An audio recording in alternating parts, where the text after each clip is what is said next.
Iruditzen zaidalako hemen oraindik asko dagoela egiteko. Egiten ditugun ebaluazioak kudaketa datuetan oinarritzen dira.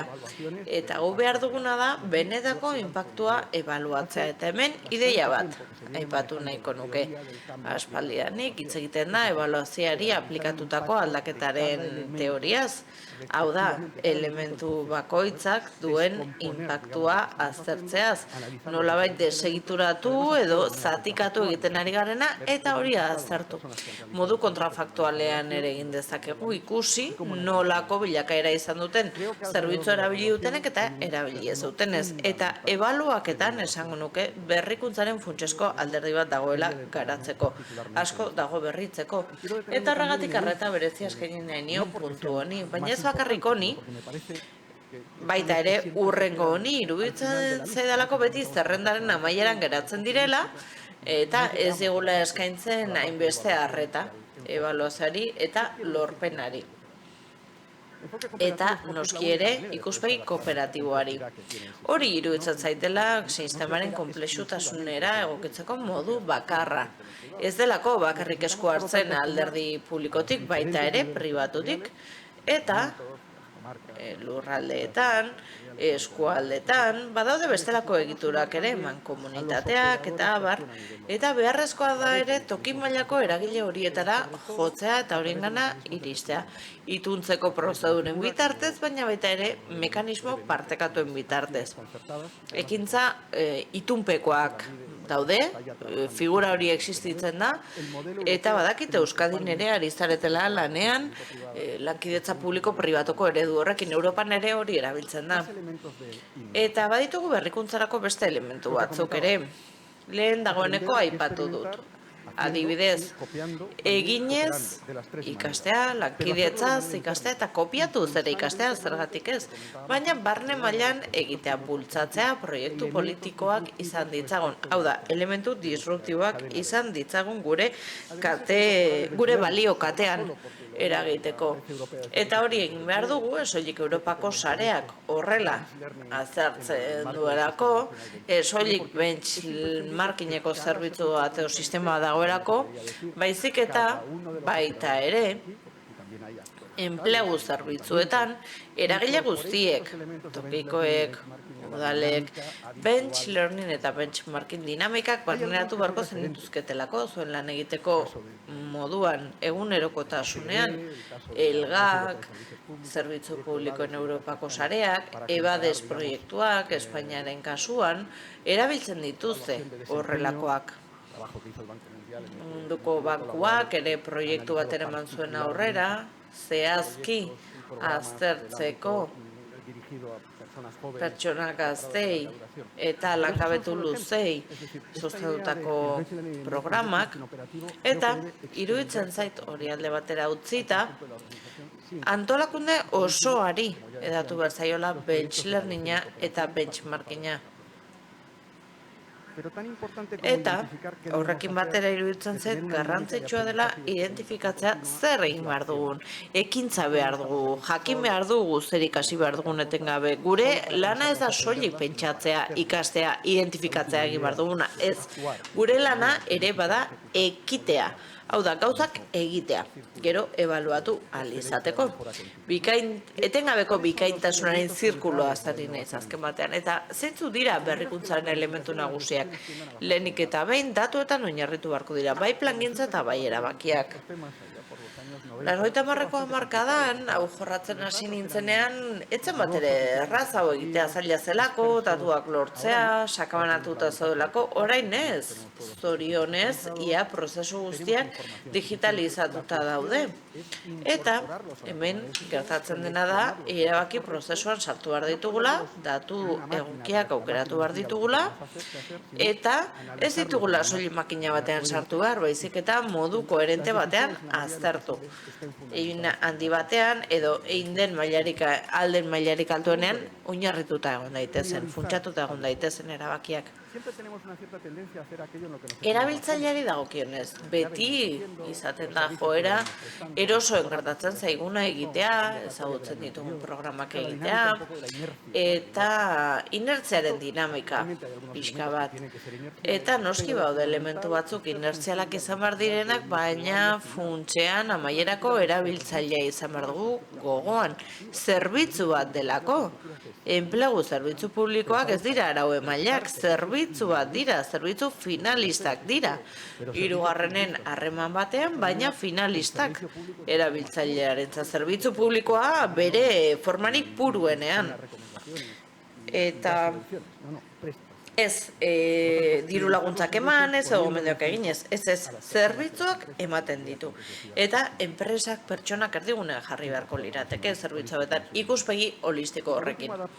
Eta azkenik, ikuspegi integratua barneratzarena dago. Normalean desakoplamendura elementua bereizera jotzen dugu, eta ezin dira beti bereizi.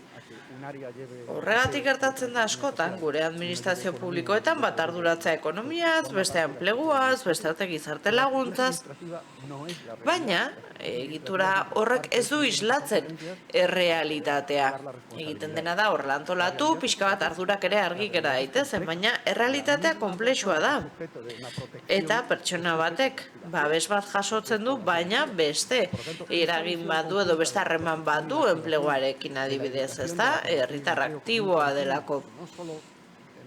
Eta horregatik ulertu behar dugu ere adibidez pertsonatek trantsizioak izan ditzakela bere bizitza profesionalean zar, eta horri buruzkoa da bizitza osoko ikaskuntza, ez da? Ez da gauza horrela idealizatuago bat, ez hori da bizitzaren trantsizioetan lotutakoa. Denok izaten ditugu faseak gure bizitzetan, ez da? Batzuetan aldi berean gertatzen dira, beste batzuk bata bestearen atzetik, baina gertatzen dira. Eta lankidetza ereduei dagokienez, ekonomia digitalean, zerbitzuen ekonomian, bereziki malgua da. Beraz, egin izan ohi ditugun bereizketa horiek babesa, enplegua, aktibazioa, enplegagarritasuna, ekintzailetza, iruditzen zait muga horiek bereizketa horiek desagertu egin behar direla eta gardentasun handiagoarekin uztartu beharko genituzkeela. Eta baditut proposamen batzuk, pixka bat zehaztasunetara etorrita. 3 zatitan banatu ditut. Zerbitzuak, programak eta baliabideak. Zerbitzuei dagokienez, lehenik eta behin, esan dugunarekin koherentziaz jokatu behar dugu, eta erabiltzailea erdigunean jarri beharko dugu. Hau da, saiatuko gara, zerbitzuak egokitzen, ikuspegi holistiko bat izaten, eta horretarako tresnak garatu beharko ditugu. Hau da, behar ditudan tresnak izan behar ditut. Mediku batek diagnostiko berezi bat behar du, paziente bakoitzarentzat, bada guk ere hori bera egin beharko dugu. Ez gabiltzalako estatistika egiten, paziente zehatz horri buruz ari gara. Gure kasuan behar ditugu tresnak erabiltzailearen profil zehatz horretara jaisteko, horretara iristeko. Eta hor profilak egin behar dira, helburu profesional homogeneoak dituzten pertsonen taldeak sor daitezke, orientazio tailerrak egin daitezke, saiatzeko identifikatzen zer helburu dituzten pertsona horiek. Azken batean tresnak behar ditugu zerbitzua pertsonalizatu ahal izateko. Bigarren ideia, kontabilitate analitikoko ereduak erabiltzea. Ebaluaketak ezin dira abstraktuan egin, kostuak, efizientziak ere ebalatu behar ditu. Ez soilik aurkeztu direnen datua, baizik eta zenbat kostatu zaigu, zenbat ahalegin, zenbat diru, zenbat denbora kostatu zaigu haiek aurkeztea. Eta normalean unitate neurgarriekin lan egiten dugu, ez da? Europar batasunean koste simplifikatuak erabiltzen dira, goazen aztertzera benetan zer kostu ekarri dizkigun horretarako, ekintzan bereiziz, prozesuak banakako blokeetan bereizita. Zenbat kostatu zait erabiltzailearen arreta, zenbat kostatu zait beste hau. Eta hori eginez, programak eta zerbitzuak elkarren artean alderatu ahal izango ditugu.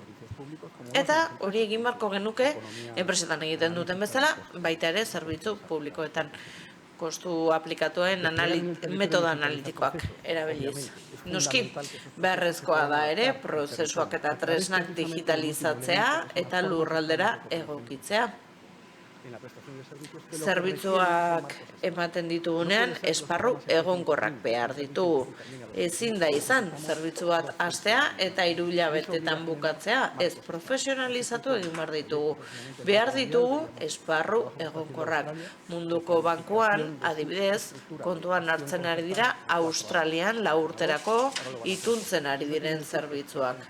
Beraz, erakunde laguntzaileek 4 urteko esparru hori izango dute eta horrela bere baliabideak antolatu ahal izango dituzte eta bankutik ere profesionalizatu egin ditzakete 4 urteko denbora tarte batean, ez 3 hilabetekoan. Horre gainera egonkortasuna sortzen du enpleguan. Beste elementu bat programetan eta lurraldearen egokitzapena alde batera utziko dut, baina elkarrekiko ikaskuntza aipatuko dut orain. Ezin du enplegu zerbitzuan bukatu. Kolaboratzen duten entitateak ere sartu behar ditu. Baliokatean dauden eragile guztiak, bench learning, benchmarking egin, eta azkenik, baliabidei dagokionez, badago elementu bat funtsezkoa dena, gure taldea. Eta hemen kontsumituko ditut nire azken 2 minutuak. Hemen kontua ez da bakarrik kompetentziak eta jarrera, baizik eta testu ingurua dago jokoan, hau da, lantaldeak berretxia egon behar du egiten den horretan, baina pizgarriak eduki behar ditu. Hau da, disrupzioa saritu behar da, berrikuntza saritu behar da. Horrek esan nahi du, enplegu zerbitzu publikoak aldatu egin behar dutela beren egitura. Askoz ere funtzionalagoak izan behar dute, non identifikatu egingo diren bakoitzak dituen funtzioak prozesuaren berrikuntzari buruz. Nork egiten du plangintza, nork egikaritzen du. Hori askotan zerbitzu publikoetan ez dago horren garbi. Eta oso garrantzitsua da elementu horiek izatea. Hau da, egitura organikoa funtzioetan banatuta dagoenean, niri iruditzen zait hori elementu zentrala dela zerbitzu publikoak aldatzeko orduan. Eta azkeneko ideia bat, eta horregatik desira mailan aipatuko dut. Hau da, zientzia fikzioan ez nahi sartuko, baina bai, norberak eskatzen duen horretan. Hau da, enpresekiko harremanetan zerikusia duen horrekin. Niretzat oso zaila da enpleguari buruz hitz egitea ikuspegi guztiz akademiko eta teorikotik. Enpleguak badu osagai funtzionala. Enplegua zerbaitetarako dago, eskaintza jardun funtzional bat eskaintzeko, testuinguru bat eskaintzeko, eta ikuspegi bat du horregatik. Hau da, ekonomiaren teorikoek ikuspegi funtzionala deitzen diote, analisis funtzionala da, eta modu oso jakin batean egokitzen da. Ez dute denak itxura berberarik, baina organizazio guztiek unitate oso hurbilekoak dituzte, logistikoak, komertzialak, plangintzakoak, mantentzearena, kalitateko arloa. Beraz, ulertu behar dugu logika hori ez, hori da, enpresekin izango den solasaldia koherente egiteko modu bakarra. Bestela, alperrik izango da elkarrizketa hori. Hau da, okupazio egiturak definituko ditugu, baina enpresek jarraituko dute beren egitura funtzionalarekin, beti ere ondasunak eta zerbitzuak bideratzera egitera, eta horrelako egitura funtzionalekin berriki, beste herrialde batean nengoela Mexikon, lan bat egiten, enpresa buruak elkarrezketatzen, mota honetako argazki bat erakusten zidaten. Argazki bat erakusteko zeintzuk diren funtzio kritikoak eta zen diren kompetentzia beharrezkoak sektore jakin batzutan. Ingeniaritza diseinuan, gaixo hartatzeko zerbitzua, mekanika arloan, digitalizazio arloan, eta nahi dituzuen guztiak, ez daude horren beste. Teorikoek esaten dute 17-20 funtzio daudela, gehiago.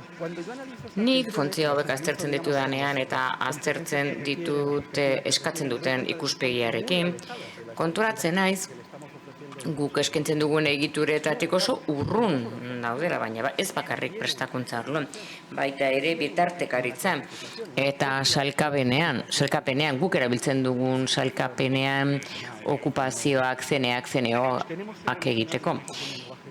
Hizkera komun bat bilatu behar dugu. Eta hori izango da Europar Batasunak bultzatzen duena, Europa sailkapenarekin egiten dena, baliteke hori izatea. Niretzat hori izango da, baina testuinguru zehatzera egokituta. Behar dugu hau txertatu. Eta behar dugu gure zerbitzu egiturak hori ezagutzea eta txertatzea. Espezialistak behar ditugu enpleguan, ez bakarrik administrazio kudeaketan. Espezialistek ulertu behar dute enpleguaren errealitatea enpresetan. Ze elementu dauden hori zukaizteko? Enpresetan trukak egin, pertsonekin, baita ere ikuspegita taldeak eta tailerrak egin, sektore produktiboekin, klasterrekin eta enpresekin. Hau funtsezkoa da, bestela bi mundu paralelotan egongo gara pentsatuz gauza beraz ari garela hitz egiten denok enpleguaz ari garela, eta hemen bukatuko dut, ez dakigu egia esan zertaz ari garen hizketan. Eta 25-30 urteko karrera honek zerbaitetarako balio izan badit izan da ondorio honetara iristeko. Ez dutela pentsa ez dakigula zertaz ari garen. Beraz, egin dezagun ahalegin bat elkar ulertzeko, kooperatzeko maila kontzeptualean eta benetan erabilgarriak diren tresnetan guk aurrean dugun eginkizuna egiteko. Zein da hori, lan merkatuak hobeto funtziona dezan, eraginkorragoa izan dadin, merkatuak oipesteko. Nola bai. Merkatuak funtsiona dezan azken batean. Hementxe utziko dut, hitza emateko mailari. Ez dakit galderetarako astiri dagoen, bai, oraindik denbora dago, baina den da bizi txalo bero bat.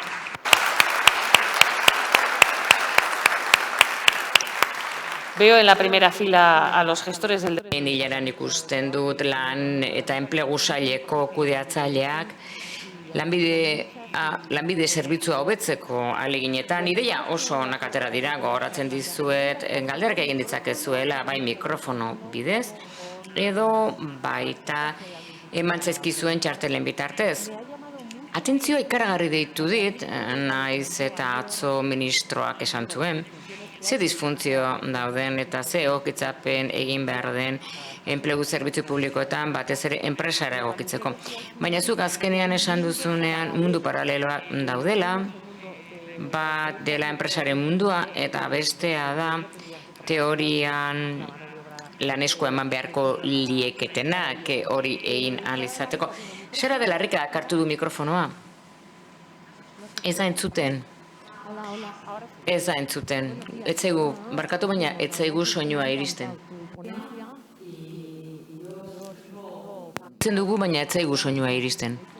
Kabinara, ezin dugu galdera itzuli. Inventar una cosa como estas y entonces me va contando todos los problemas. Tengo aquí en la oreja derecha, izquierda. Bai, hemen eskuineko belarriena. RTP aldaketa eskatzen dut, funtzio publikoan adibidez esaten dizute hori ezinezkoa dela. Orduan beste arazo bat kontatzen dizute. Edo, 7-8 gauza esan dizkidate. Zu ja lurrartu duzu. Pixka bat gehiago zer egiten dugu lanbideko egitura guztiarekin ezin aldatuzkoa dena. Eta norbait kontatatu behar duzunean, kontatu programara joan behar duzu, eta horrek ere bere eragozpenak ditu, badakit gauza komplikatu bat esaten ari naizela. Baina hortik errealitatera, Jaime kontrata genezake gerente gisa, eta alda dezala Goitibera. Zer esan duzu? Horretarako Gasteizko klima aldatu beharko zenukete. Txantxa bat da barkatu. Txantxa bat izan da. Sara, bai, elkar ezagutzen dugu eta kointziditu dugu, baina virtualak, ematen du virtual moduan ezagutu izana ez dela ezagutza. Baina, egin dugu lanen bat eta profilatuaren inguruan, nik zure ohar desente erabili ditut profilatuetan. Beraz, badugu hurbileko ezagutza bat. Nik bi abantaila eta eragozpen ditut. Nik munduko bankuarekin lan egiten dut eta konturatzen naiz arazo hauek RPT-ren arazo hau edozen enplegu zerbitzu publikoak duen arazoak mundu guztiak duela. Hori bera esaten dizute frantsesek, alemanek, edozen Latinoamerikako herrialdek. Beraz, hau bizitzaren parte da. Eta enpresak enpresek ere bai egitura arazoak dituzte, mugikortasun arazoak, ea hitzarmen kolektiboan transnazionala den, edo lantoki bakoitzerako. Hau da gure lana. Hemen garrantzitsuena da begien bistatik ez galtzea gure lanaren alderdi funtzionala, hori da funtsezkoa. Ulertzea zer egin behar dugu, gainerakoa konponduko dugu. Jakina bere konplexutasunak duten, RPT bat negoziatzea, diseinu funtzional bat egitea zaila da. Langileak inplikatuta daude, mugak ditu funtzio publikoaren legerian. Baina uste dut, gai bagarela eta diagnostiko funtzional egokia egiten balin badugu, eta orientazio egokia balin badugu jakiteko zentzuk diren funtzioak, horretik jarri dut azken eskema hau. Beraiek ez dira, enpresak ez dira saiatzen dena konpontzen, gauzarik kritikoenak egiten dutu, eta hau da analisi logiko diferentzial bat. Ez kontatu egiten duzun guztia, badakit kontabilitatea egiten duzula, baina hori ez da kritikoa zure jardueran, badakit lan administratiboak egiten duzula, baina hori ez da funtsezkoa. Hau da, zuzendariak eramaten dituzunean, galdetzen dituzunean zer da funtsezkoa zure lanean. Bueno, funtsezkoa da, adibidez, logistikoa, erabiltzaileari, ez da harrera, aulkiak egitea.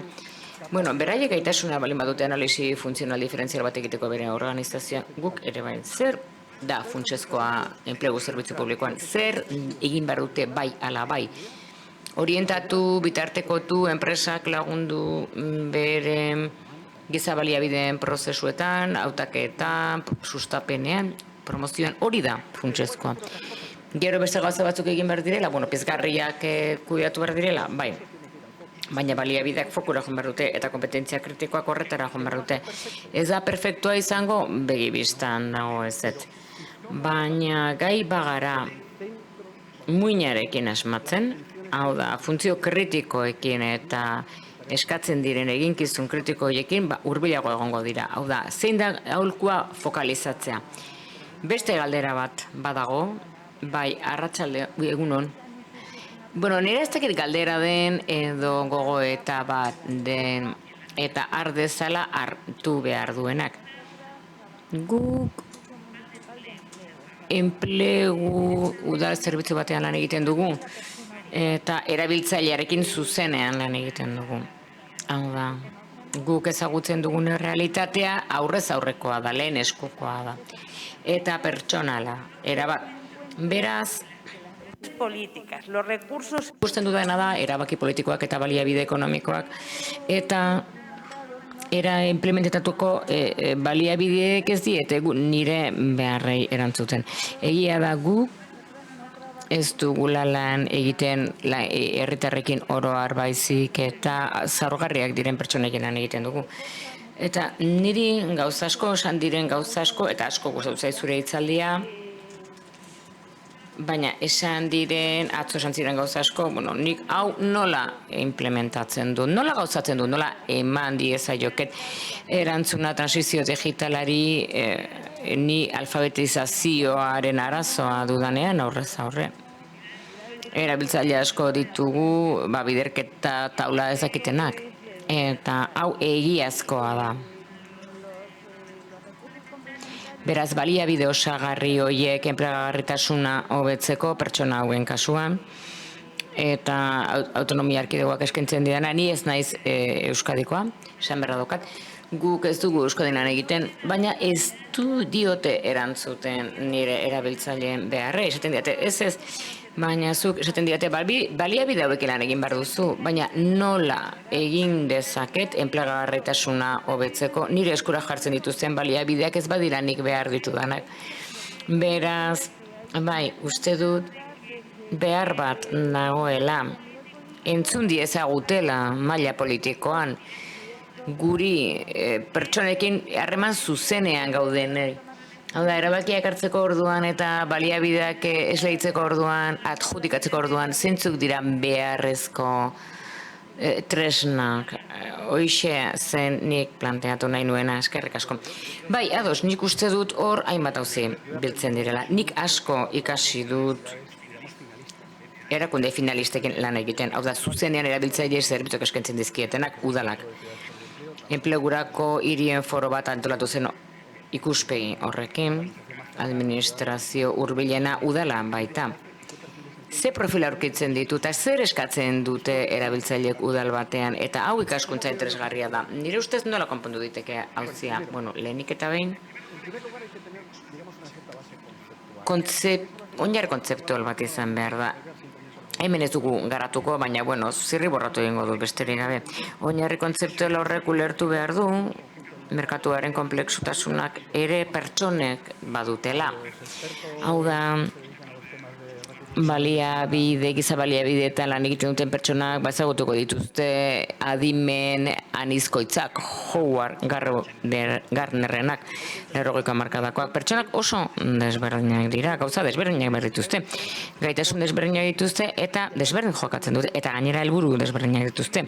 Beraz, beti funtsezkoa izango da erabiltzaileekiko egokitzapen bat egitea.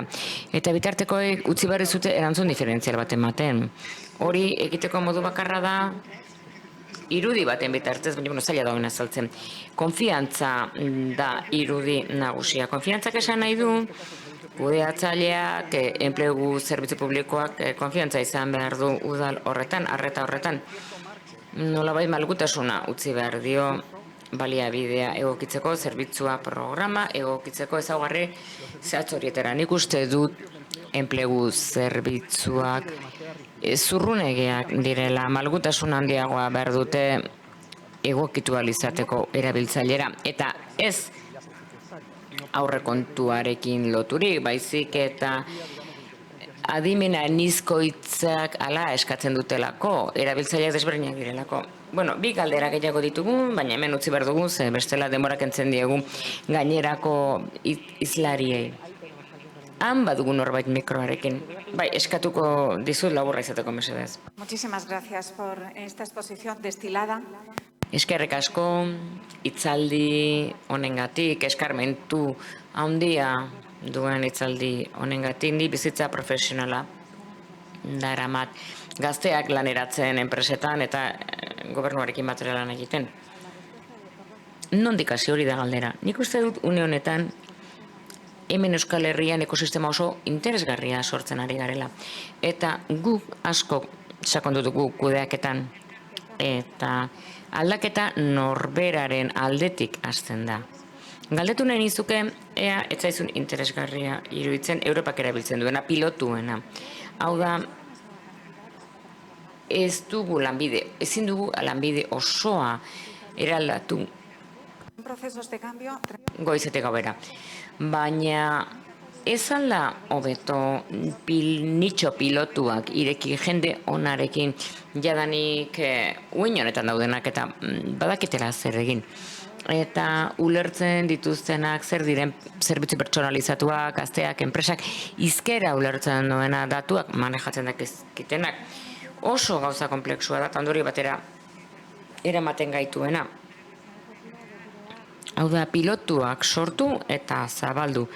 Bottom-up pixkanaka aliatuen laguntzarekin, gobernuan ditugun aliatuekin, ikuspegi hau bultzatu eta monitorizatu ea munduko bankuak ere, okei ematen dio, bai, erabat ados nago, nik uste dut hori izan dela esan dut delen gauza.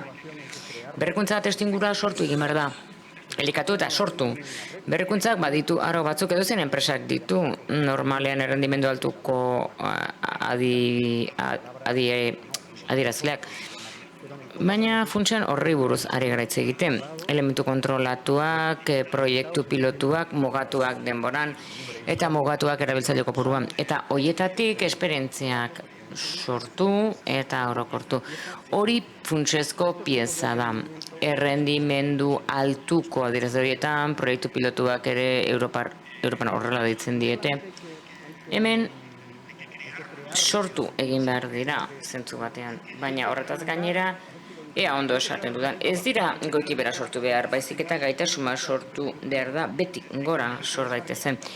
Hau da, orientazioan lan egiten duten pertsonak, prestakuntzan lan egiten duten pertsonak eta bitartekotzan proiektua planteatu behar dituzte.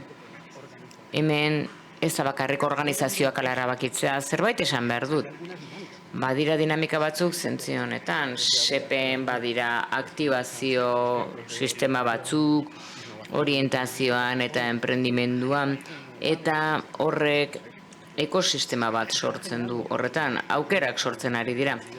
Lanbide hobetzenek logika horri erantzuten dio, beraz uste dut hor badagoela testu inguru bat hori egin dezakeena.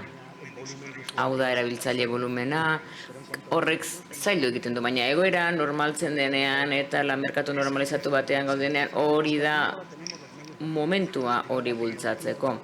Hau da, lan kolaboratiboak, presentzialak utzi egiten du hori egiten. Lehen jendea mugitu egin behartzen, zerbitzu zentraletara mugitu behartzen.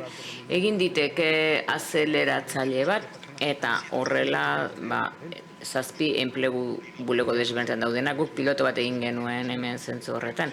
Beraz uste dut hori funtsezkoa dela. Eta azken galdera dago, gogo eta bada gehiago, hau da, baliabidearen balorazioak, lerrokatu egin daiteke herritarrak gaizki erabakitzen duelako, antolatzen duelako, baina ez delako egokiak edo aldatu egin delako. Bueno, hori sarak erantzun beharko luke, badu analisi bat zentzu horretan. Baina bai, horregatik da garrantzitsua profilatua egitea, ze ezin dugu baliabide bat neurtu edo zeinentzat, baizik eta talde homogeneo batentzat. Beraz, konparazioak egin behar ditugu, ez modu abstraktuan, baizik eta beti ere erabiltzailea kontuan hartuz. Eta honekin bukatuko dut. Behar bada, nabardura honetan dago. Gu pentsatu dugu profilatua, tresna, estadistiko egia eta prioristiko egia dela. Eta horrek ez du horrela funtzionatzen. Hori simplifikazio bada. Normalean, bai, aurretiko analisiak egin behar dira, baina honena da sistemak ikastea, sistemak ezaugarriak txertatzen joatea eta auzia ausartzea. Zerk funtzionatzen duen hobeto profil jakin batentzat. Hori da funtsezkoa, hau da, ze zerbitzu eta ze programak funtzionatzen du hobeto homogeneoa den kolektibo batentzat. Hori da profilatuak zentzua izateko modu bakarra, ze bestela pertsonak utziko ditugu kajoitan, tiradetan sartuta eta ezakegu zer egin beraiekin. Beraz, nola jokatzen duten programak eta zerbitzuak guk egin ditugun taldeen arabera, hori aprioristikoa da, eta nola zuzentzen dugu, eta nola goaz etengabe zuzentzen, etengabeko hobekuntza, hau, talde homogeneo bati gero eta neurri hobeagoa egokitzeko, edo esleitzeko. Hori izango litzateke egituko modua. Jaime López Cossío, eskerrik asko. Muchas gracias.